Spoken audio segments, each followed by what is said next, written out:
Welcome to the Sermon Podcast for First St. Charles United Methodist Church in downtown St. Charles, Missouri. We are so glad that you're here, and it's our prayer that you feel safe, welcome, and wanted in this space. If you're interested in finding out more about us or supporting our ministries, you can connect with us online at firststcharlesumc.org. 1 Timothy 6, verses 17 through 19. As for those who in the present age are rich, command them not to be haughty or to set their hopes on the uncertainty of riches, but rather on God, who richly provides us with everything for our enjoyment. They are to do good, to be rich in good works, generous and ready to share, thus storing up for themselves the treasure of a good foundation for the future, so that they may take hold of the life that really is life. This is what the Spirit would have us know for the changing of our lives. Thanks be to God. A recent edition of Business Insider zeroed in on the one key difference between those who are rich and those who are not. Those who are rich, they said, make a financial plan and stick to it. Have you made a plan? Where's God in the plan? That's our question. Where's God in your plan? Today we continue our series, Keeping the Change, as we zero in on what it takes to keep going with those spiritual changes that God would work in our lives. We all have some relationship with our money, though I realize that some of us are barely on speaking terms. And like all relationships, our relationship with money changes over time. It's occurred to me that if I live long enough, I will have known at least 10 stages in my financial life as an adult. First is what I call my pot pie stage. This was right after college, while I was newly married and in graduate school. We lived a life defined much more by scarcity than abundance. Our budget for a whole week's grocery was $25 for both of us. And to get us there, we ate an inordinate and ungodly amount of pot pies. And not just your average pot pies. We're talking the 25 cents a piece generic pot pies with a couple of chunks of pressed meat and a few random peas and carrots. To this day, just the thought of generic pot pies makes me ill. Have you had your own pot pie stage? Fortunately, there followed for me my first real job and an income. It was followed by the purchase of a real house. A fourth stage came when there were kids and the added expense of diapers and daycare, and the joy that came from moving beyond those previous stages. Fifth, I remember purchasing my first new car, not just new to me car, but a brand new vehicle, though I'm sorry to say it was a Saturn. A sixth stage came when my kids entered college, and a seventh came when I wrote my last check to Mizzou, paying off my daughter's last payment. As I wrote that check, I realized that for the very first time in my adult life, no other human being was financially dependent on me. I was free at last. Thank God Almighty, I was free. An eighth stage, now it's all about moving toward the final stages, retirement and health care, and hopefully leaving some kind of financial legacy. As I said last week, to my children, to my wife, should she outlive me, and for my church.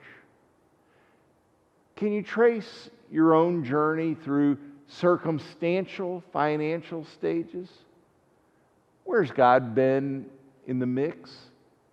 Is your giving more determined by your circumstance or by your spiritual commitments?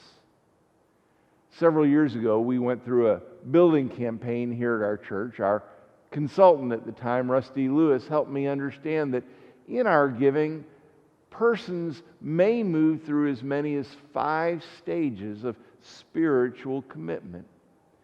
First, there's that of the initial giver. This is someone who connects with the church, and whether because they think it's expected or because they had a good experience, gives a one-time gift to the church. Whatever the amount, it can be $5 or $100, but you got to start somewhere, and everyone who gives has made their start. About 2/5 of all givers to this church are one and done, or give only when they come in person. In a more move beyond that stage, many move to become a consistent giver, weekly, monthly. This is what I love most about online giving. I set up my account once a year and it happens automatically. But that requires some intentionality. Being an intentional giver is the third stage. Maybe we remember that the pastor said that all members are expected to give a tithe or 10%, and we decide to intentionally increase until we can get to that mark. Or better yet, we decide that we're going to be as intentional in our relationship with our giving as we want to be in the rest of our spiritual lives. That stage is followed by those who decide to be a sacrificial giver. This is the person who gives in a way that means they're giving up something else. And in order to do this for God means I'm not doing that for me. Can you imagine yourself at this stage? Last but not least, there are those who want to be a legacy giver.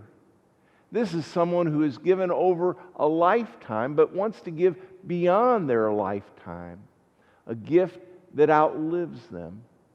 Have you thought about what that might look like for you? Both in our circumstantial financial lives and in our spiritually fiscal lives, we experience change. How can we keep the change we want, to keep going with the change and grow through it? Change is the constant. How do we keep the spiritual change that we want? And where's God in the mix? Our text today has the author of Timothy writing, "Those who in the present age are rich." We need to unpack this. First, the present age. The New Testament writers consistently thought about the world as going through stages, and us with those stages. In essence, circumstantial change. 10 years ago, I was being considered for a job as the senior pastor of a church. It was a marvelous church, and I could easily imagine myself as being their pastor. I wanted so much to be that church's pastor. My name was put forward to the bishop, and I was his number one choice. I went home that night and called my wife, overjoyed with the possibilities. Some of you who know me well won't be surprised that I even sat down and sketched out a plan for my first year at the church. I was going to be the senior pastor of the church of my dreams. Then I went to the conference office the next day, and the plans for the church's current pastor to be moved elsewhere unraveled, and all my hopes and dreams collapsed in on me in about a 3-minute period of time. There would be no move for me that year. Well, the next year, because my term as a district superintendent was up and I had to be moved, I knew I was going somewhere. Various places were considered. The bishop talked with me privately about 3 of them. Colleagues asked me, how I could be so calm in it all, especially after the great disappointment the previous year. I used a financial analogy at the time saying, stock rises, stock falls, blessed be the name of the Lord. In other words, we can't control the circumstances. We can control how we respond in the mix. Well, you all know the rest of the story because you know how I ended up being appointed here. What you may not know was that the church that I almost went to the year before, the one that I really, really wanted, that was the greatest church ever, but I didn't get that year, was this church. I got here, just not on my timetable. How do you deal with the changes imposed by the present age, the present circumstances of our lives? Stock rises, stock falls. Blessed be the name of the Lord. This too shall pass. The second part in the author's direction to those who are rich, those who, the author says, in this present age are rich. Well, this is where most of us tune out. We're not rich. We identify more with those who eat pot pies than generic ones, the ones who live claiming more scarcity than abundance. One of the real spiritual traps in reading Scripture is to read ourselves out of the story. This is about somebody else, not me. So we tune off and tune out. But would the author have thought us rich? Do you have more than a one-room house? Do you have more food than just enough for your next meal? He would have thought us rich. Do you have more than 2 outfits? Goodness, I've got clothes in 5 closets, and it's an embarrassment to me that I can't bring myself to throw away or give away clothes. I guess I'm rich. Mostly, it was the rich who could read or afford to have their children educated enough to read. Have you traveled more than 100 miles from home? To the writer of Timothy, we are the rich. To us, the writer gives these 4 directions. First, don't set your hopes on the uncertainty of riches, but rather on God, who richly provides us with everything for our enjoyment. Where's God in the mix?